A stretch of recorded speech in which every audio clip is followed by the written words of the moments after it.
सुप्रभात सभी छात्रों को। अगले वीडियो में हमने गंदी गंदी मक्खी छी छी छी जो 8वां यूनिट है हमारा, वो हमने आपको समझाया था।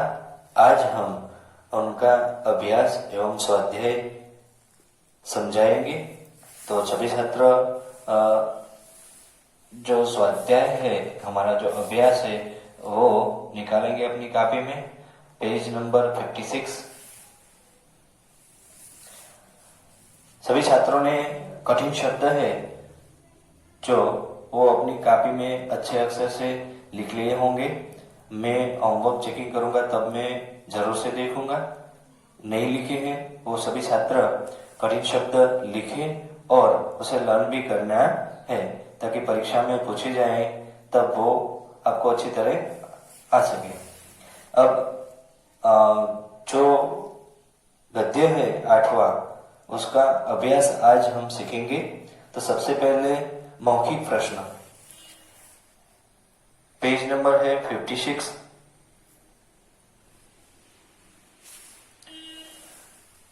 पहला प्रश्न है मौखिक प्रश्न के अंदर, किस मौसम में मक्खियां सबसे अधिक दिखाई देती है? तो उसका उत्तर है गर्मी के मौसम में मक्खियां अधिक दिखाई देती है।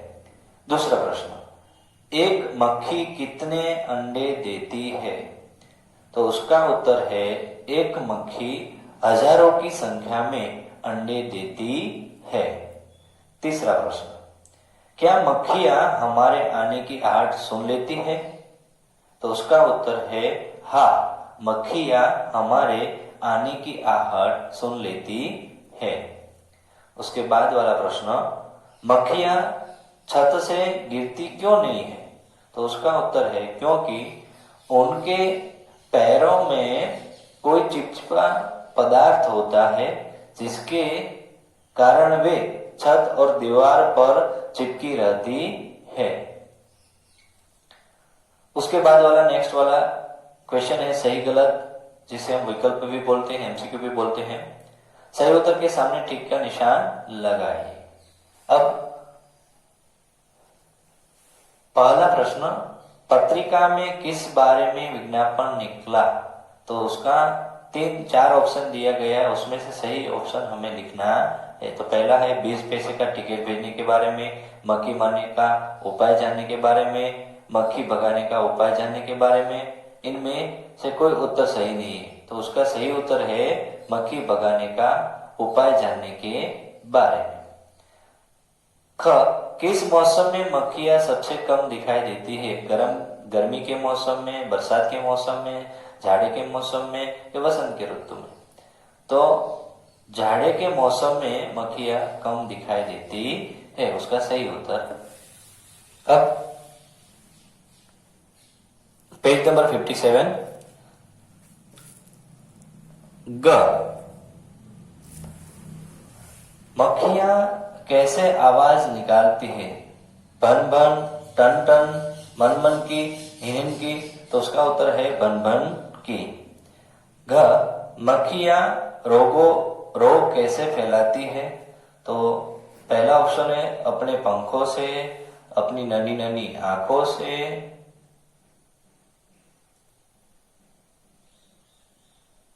अपने पैरों से, अपने मुंह और डंक से। मक्खियां रोग कैसे फैलाती है? तो उसका सही उत्तर है अपने पैरों से। अपने पैरों से मक्खियां रोग है वो फैलाती है। मनुष्य के लिए मक्खियों का होना लाभदायक है, फायदेमंद है, हानिकारक है या शक्तिदायक है? तो उसका सही उत्तर है हानिकारक है। मनुष्य के लिए मक्खियां है वो हानिकारक, क्योंकि वो रोग फैलाती है। अब पाठबोध, पाठ के आधार पर वाक्य पूरे कीजिए। जो वाक्य है हमें रिक्त स्थानों की जगह पर हमें आंसर लिखना है। हजारों खाली जगह ने 20 पैसे खर्च कर दिए। तो पाठ के आधार पर हमें वो रिक्त स्थान है वो भरना है।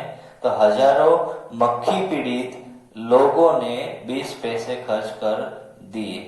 मक्खियां खाली जगह में बिल्कुल गायब हो जाती है, तो उसका उत्तर है झाड़े। बन बन की आवाज मक्खियों के परों से निकलती है, परों यानी कि पंखों से। मक्खियों को हमारी किसी भी खाली जगह का आभास तुरंत हो जाता है। हरकत, मक्खी खाली जगह का संग्रहालय साथ लिए फरती है, रोगों का संग्रहालय साथ लेके फरती है। हमें जहां तक हो सके मक्खियों से खाली जगह रहना चाहिए, दूर रहना चाहिए। अब सेकंड क्वेश्चन है, सही कथनों के सामने सही का निशान और गलत कथन के सामने गलत का निशान लगाए। उसमें पहला, मक्खियां भगाने का उपाय है बाएं हाथ से खाना खाइए और दाएं हाथ से मक्खियां भगाइए। कोटू रॉन्ग है। दाएं हाथ से खाना खाइए, इसलिए रॉन्ग है यहाँ पर। मक्खियों की आयु वसंत से गर्मियों या बरसात तक होती है, सही वाक्य। मक्खियां हजारों की संख्या में अंडे देती है, सही वाक्य। एक मक्खी के परों का ऊपर और नीचे उड़ना 1 मिनट में 300 बार से अधिक होता है, गलत।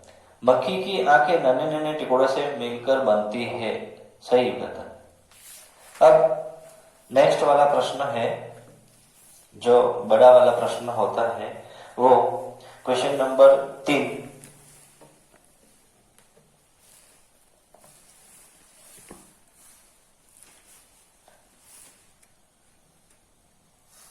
क्वेश्चन, निम्नलिखित प्रश्नों के उत्तर दीजिए। उसमें पहला प्रश्न, कार्ड में मक्खी भगाने का क्या उपाय छपा था? तो उसका उत्तर है, कार्ड में मक्खी भगाने का उपाय छपा था कि दाएं हाथ से खाना खाइए और बाएं हाथ से मक्खियां भगाइए। क्वेश्चन दूसरा, यदि वसंत ऋतु में आरंभ में आप एक भी मक्खी मार देते हो तो समझ लीजिए कि आपने गर्मियों में आने वाली सैकड़ों मक्खियों को मार दिया। कैसे स्पष्ट कीजिए, कैसे?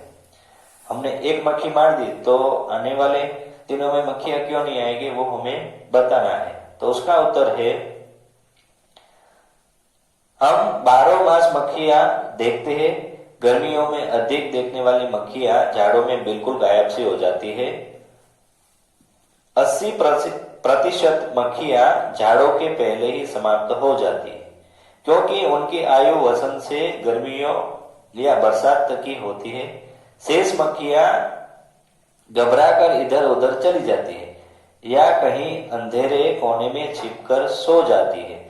जो मक्खियां बच जाती है वे भी हजारों की संख्या में अंडे देती है। गर्मियां आरंभ होते ही उसकी फौज तैयार हो जाती है।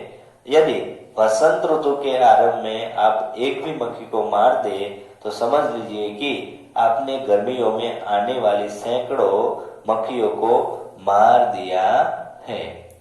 हमें वो ध्यान रखना है, गर्मियों में हमने जो मक्खियों को मार दिया तो हम दूसरी जो मक्खियां है पैदा होती है वो नहीं होगी। अब नेक्स्ट वाला प्रश्न,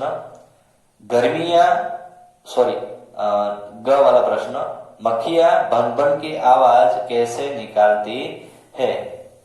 तो उसका उत्तर है, मक्खियां भन भन की आवाज अपने परों को तेजी से चलाकर निकालती है। मक्खियां अपने जो परों है उसको तेजी से चलाती है, उड़ाती है, तो उसमें से भन भन आवाज निकलती है। नेक्स्ट वाला प्रश्न, मक्खियों को हमारी हरकत का आभास कैसे होता है? उसका उत्तर है, मक्खियों को हमारी हरकत का आभास हमारी आहट से होता है। नेक्स्ट वाला क्वेश्चन, मक्खियों की आंखों की क्या विशेषता है? तो मक्खियों की आंखों की विशेषता है कि मक्खियों की आंखें लगभग सिर के ऊपर होती है। वे हमारी आंखों की अपेक्षा अधिक वस्तुएं आसानी से देख सकती है। उन्हें हमारी किसी भी हरकत का आभास तुरंत हो जाता है। वो उसकी आंखें की एक बड़ी विशेषता है। मक्खी की आंखें नन्हे नन्हे टुकड़ों से मिलकर बनी होती है। नन्हे नन्हे टुकड़ों से मिलकर बनी होती है। इन टुकड़ों की संख्या लगभग 3000 होती है। बड़ी मक्खियों की आंखों में सहस्त्र हजारों तक टुकड़े होते हैं। जो बड़ी वाली मक्खी होती है उनमें तो हजारों की संख्या में टुकड़े होते हैं। तो मक्खी की आंखों में यही विशेषता है। अब आइए विचार करें, किसी भी जीव को मारना हिंसा है, इसीलिए हमें जीवों को नहीं मारना चाहिए, लेकिन मक्खियों को मारना अच्छा क्यों है? सोचकर उत्तर दीजिए। हम ज्यादातर ये सोचते हैं किसी भी जीव को किसी के कारण बिना मारना नहीं चाहिए, वो पाप होता है। तो हमें मक्खियों को मारना अच्छा है। क्यों अच्छा है, क्यों नहीं मारना चाहिए और मारना चाहिए, वो हमें सोचकर लिखना है। तो एक ऐसा भी सोच प्रकट होती है कि मक्खियों को मारना उचित इसीलिए है कि वे मानव के लिए हानिकारक है। उसका सबसे बड़ा कारण यह है कि वो रोगों का संग्रहालय, पूरा संग्रहालय अपने साथ में लेकर घूमती है।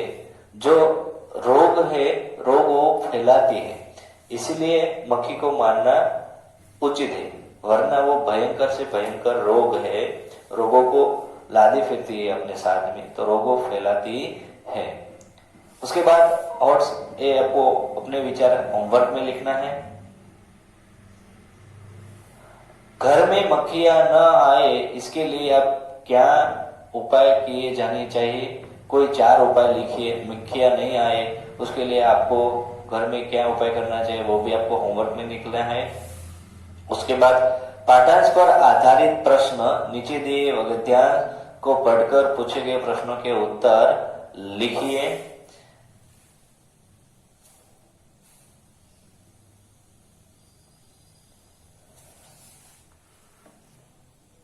यहाँ पर जो गद्यांश परीक्षा में काफी बार पूछा जाता है, कई बार पूछा भी गया है, ऐसे पैराग्राफ दिया होता है, उनमें से आपको आंसर ढूंढ के, प्रश्नों के आंसर ढूंढकर लिखना होता है। वो भी आपको घर पे ही लिखना है होमवर्क में। एक मैं आपको हिंट दे देता हूँ कैसे आपको उसका उत्तर लिखना है। सबसे पहले आपको पैराग्राफ को अच्छी तरह से पढ़ लेना है, उसके बाद उसका उत्तर लिखना होता है। पहला प्रश्न है, मक्खियां रोगों को कैसे फैलाती है? तो मक्खियां रोगों को कैसे फैलाती है? तो उसका उत्तर है, मक्खियां रोगों का संग्रहालय साथ में लिए घूमती है। उनके नन्हे नन्हे पैर जो देखने में बिल्कुल साधारण दिखाई देते हैं, वो भयंकर रोगों को लादे फिरते हैं। यहाँ तक पहले प्रश्न का उत्तर है। इस तरह आपको दूसरा प्रश्न, तीसरा और चौथा सब प्रश्न के उत्तर यहाँ इस पैराग्राफ में मिल जाएंगे। यहाँ पर तीसरा प्रश्न, आंधी शब्द का अर्थ बताइए, जो हमारे कठिन शब्द में है उसमें आ ही जाता है।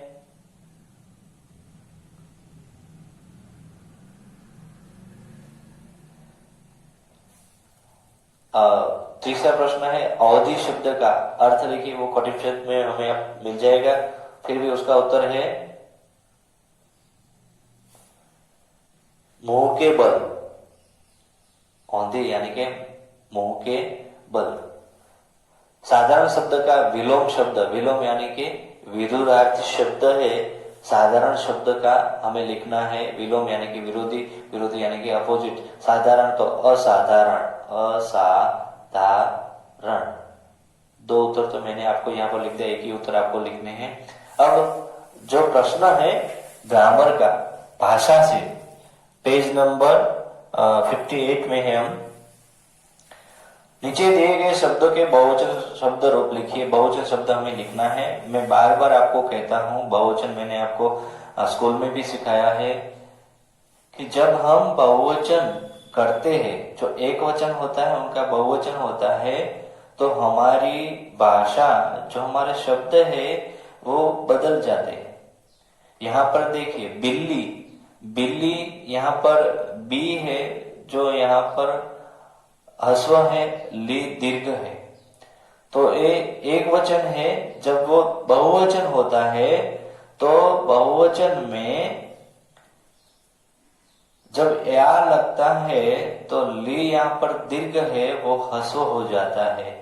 बिल्ली यहाँ पर आप देखिए, गौर से देखिएगा, बिल्ली तो यहाँ पर उसका होता है बहुवचन बिल्लिया, बिलिया। या पर चंद्रलेप हमेशा आता है बहुवचन में, और ली जो होता है वो दीर्घ हो जाता है। सब्जी तो सब्जियां, जो यहाँ पर जी है वो दीर्घ हो गए। मिठाई, जो मीठा यहाँ पर ई बड़ा है तो यहाँ पर ई छोटा हो जाता है और यहाँ पर चंद्रलेप जाता है। ये हमें ग्रामर में अच्छी तरह से वो ध्यान रखना है, वरना एक आपका हाफ मार्क कट जाएगा। स्पेलिंग मिस्टेक जब हम बोलते हैं तो स्पेलिंग मिस्टेक का आपका हाफ मार्क जाएगा एग्जाम में। मिठाई तो मिठाइया, किस्ती तो किस्तिया, दवाई दवाइया, यहाँ पर बड़ा है तो यहाँ पर छोटा हो गया, वो हमें ध्यान रखना है। दवाइया, तस्तरी तो तस्तरिया। इस तरह आपको बहुवचन लिखना है अपनी कॉपी में। फिर नीचे दिए गए वाक्यों में सर्वनाम शब्दों को रेखांकित कीजिए। सर्वनाम की डेफिनेशन मैंने फर्स्ट में सिखा दी गई है और आपको पता भी होगा सर्वनाम किसे कहते हैं। तो यहाँ पर हमें सर्वनाम ढूंढकर लिखना है, आपको अपनी कॉपी में लिखना है। सर्वनाम कैसे लिखते हैं, तो सबसे पहले पूरा सेंटेंस लिखना है, फिर उसके नीचे वाली लाइन में आंसर लिखना है। सर्वनाम, पहला प्रश्न है, मक्खियां हम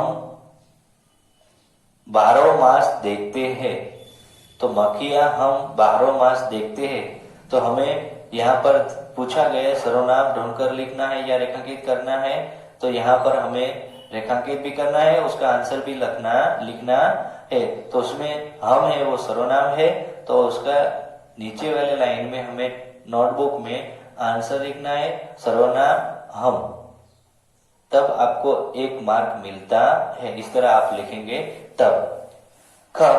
उनकी आयु वसंत से गर्मियों या बरसात तक होती है, तो उसमें सर्वनाम है उनकी। यदि वसंत ऋतु में आप एक भी मक्खी मार दे तो समझ लीजिए आपने सैकड़ों मक्खियों को मार डाला, तो उसमें सर्वनाम है आपने।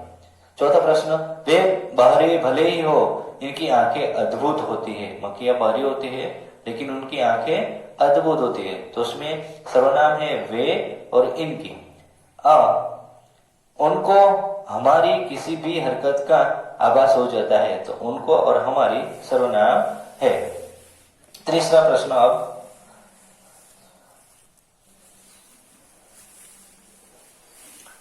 उपयुक्त परसर्ग द्वारा वाक्य पूरे कीजिए। दाएं हाथ खाली जगह से खाना खाइए, बाएं हाथ से मक्खियां भगाइए। ये आपको होमवर्क में लिखना है, प्रत्यय लिखना है, मैंने आपको सिखा दिया है। अब चौथा प्रश्न है, नीचे दिए मोहरों का अर्थ लिखिए। मोहरों का अर्थ लिखना है, आकाश पाताल एक करना, बहुत मेहनत करना। काल के गाल में जाना, मृत्यु होना। काल के गाल में जाना यानी कि मृत्यु होना। बलि देना, जान दे देना। मक्खियां मारना, व्यर्थ के काम करना। क्रियाकलाप वो हमारे किस काम का भी नहीं है, वो आपको घर होमवर्क में पढ़ना है, लिखना नहीं है, ओनली फॉर पढ़ना है। यहाँ पर हमारा स्वाध्याय है वो पूर्ण होता है। अगले वीडियो में हम नया यूनिट स्टार्ट करेंगे।